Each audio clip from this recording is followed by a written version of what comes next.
আসসালামু আলাইকুম। আমি আসলে আওয়ামী লীগ হইলেও যে এরকম হইতেইব ওইটা অনেকাংশে বিশ্বাস করতাম না, কেননা কিছু মানুষ তো বালা, অ্যাকচুয়ালি কিছু মানুষও বালা না। একটা ভিডিও দেখাই, তার কথার যে স্পিরিট আর মিথ্যা কথা যে কইছে, জুলাইয়ের 5 তারিখের আগে গণহত্যা হয় নাই, 5 তারিখের পরে গণহত্যা হচ্ছে। তার কথাটা প্রথমে আমি শোনাই। তার মানে আল্লাহর রাসূল বলছে, যারা খেজাইয়া খেজাইয়া কথা বলে ওরা হচ্ছে মুনাফিক, ওদের লেবাস যত থাক। দেখেন, জামায়াতে ইসলামের আমির ডক্টর শফিকুর রহমান গতকাল এক বক্তৃতায় বলতেছিলেন, যারা গণহত্যার সাথে জড়িত তারা এদেশের রাজনীতিতে অধিকার রাখে না।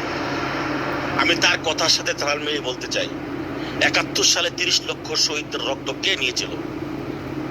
71 সালে 3 লক্ষ মা বোনদের ইজ্জত কে কেড়ে নিয়েছিল? আমি তাদের বলতে চাই, 2 কোটি বাংলাদেশিকে উদ্বাস্তু করে ইন্ডিয়াতে কে পাঠিয়েছিল? তারা যদি এখন বাংলাদেশে রাজনীতি করতে পারে, আর যারা 71 সালে দেশ স্বাধীন করলো, যারা 71 সালে 30 লক্ষ মানুষ শহীদ হইল, যাদের যাদের যাদের কথায় যাদের 2 লক্ষ মা বোন ইজ্জত দিল, তারা দেশে রাজনীতি করতে পারবে না? আমাদের এখানে গণহত্যা কোথায় হয়েছে? বাংলাদেশের কোথায় গণহত্যা হয়েছে? গণহত্যা হয়েছে 5ই আগস্টের পর থেকে এখন পর্যন্ত গণহত্যা হচ্ছে, বিনা বিচারে মানুষকে হত্যা করা হচ্ছে। এটা তারা চোখে দেখে না। জামায়াতে ইসলামের আমির ডক্টর শফিকুর রহমান তো ওর যে কথাগুলা, ওর লেবাস দেখলে বোঝা যায় কত বড় একজন ভদ্র মানুষ, কিন্তু তার যে কথাবার্তা, যে কেজায় কেজায় কথা কয়ে পরে বলছে কি যে জামাতে ইসলামী যদি রাজনীতি করতে পারে তাহলে এখন এরা কেন রাজনীতি করতে পারবে না? ওইটা সময়ের ব্যাপার। জামায়াতে ইসলামীর বিচার হয়েছে না, ফাঁসি তো হয়েছে যারা দেশ বিরোধী আছিল। সত্য হোক আর মিথ্যা হোক, তোরা তো ফাঁসি দিছস। এখন তোরা যে গণহত্যা 5 তারিখের আগে যে গণহত্যা করছস, জুলাইয়ের যে ট্র্যাজেডি যেটা করছস তোরা, এটার জন্য তোদেরও ফাঁসি হওয়া দরকার। এরপরে তোরা রাজনীতিতে আয়। আচ্ছা, এতে খেজায় খেজায় কথা কইতেছে। তার কথা শুনলেই তো মানে তারে দেখলেই তার কথার যে বেস, কথার যে লেজা, এইটা মনে হইতেছে যে মানে আরে বাবা আওয়ামী লীগ কর, ভদ্র ভাষায় কথা বল। 5 তারিখের আগে গণহত্যা হয়েছে না, যে 1000 ছাত্র মারা গেল, হাত কাটা গেল, পাও কাটা গেল, ছাত্রদেরকে লাশ বেনে উঠে এনে জ্বালায়া পালাইলো, এইটি গণহত্যা না। 5 তারিখের পরে নাকি বাংলাদেশে গণহত্যা হচ্ছে, এইটা গণহত্যা।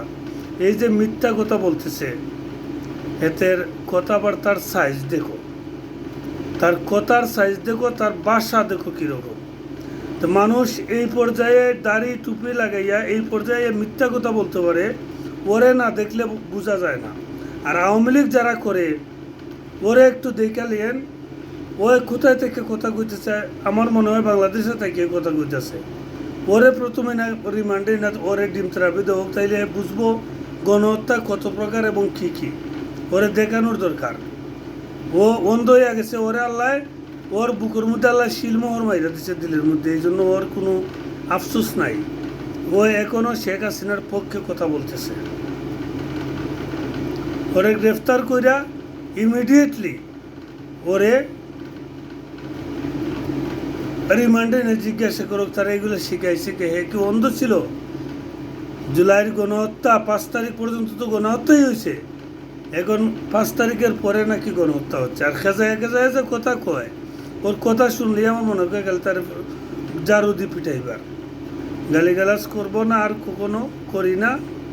কখনো হাইপার হইয়া যায়, গুসা উঠতে যায়, কারণ এরকম তাজা মিথ্যা যারা বলে ওদেরকে আমি নিতে পারি না, ওদেরকে আমি নিতে পারি না। আসলে আওয়ামী লীগ এরকম মানুষ তারা আওয়ামী লীগ করতে পারে না। এখনও যারা এত কিছু দেখার পরে আওয়ামী লীগের সাপোর্ট করে, অ্যাকচুয়ালি ওরা মানুষের জন্মা না, ওরা মানুষের ঘরে হইতেই পারে না, ওরা এক বাপের জন্মা হতেই পারে না। যারা এত অন্যায় অবিচার মানে স্বীকার করে না, স্বীকার করে আওয়ামী লীগ করুক, সমস্যা নাই, কিন্তু যারা স্বীকার করে না, এত জুলুম, এত নির্যাতন, এই যে 15 বৎসর বুট চুরি, বুট ডাকাতি, যত কিছু হয়েছে 15টা বৎসর, যারা স্বীকার করে না, এই যে গণহত্যা হচ্ছে জুলাই এবং শাপলা চত্বরের গণহত্যা এবং বিডিআর হত্যা, এগুলা যারা স্বীকার করে না, ওরা আসলেও মানুষের জন্মানা। আই ক্যান চ্যালেঞ্জ, ওরা মানুষের জন্মানা। ওকে, আল্লাহ হাফিজ।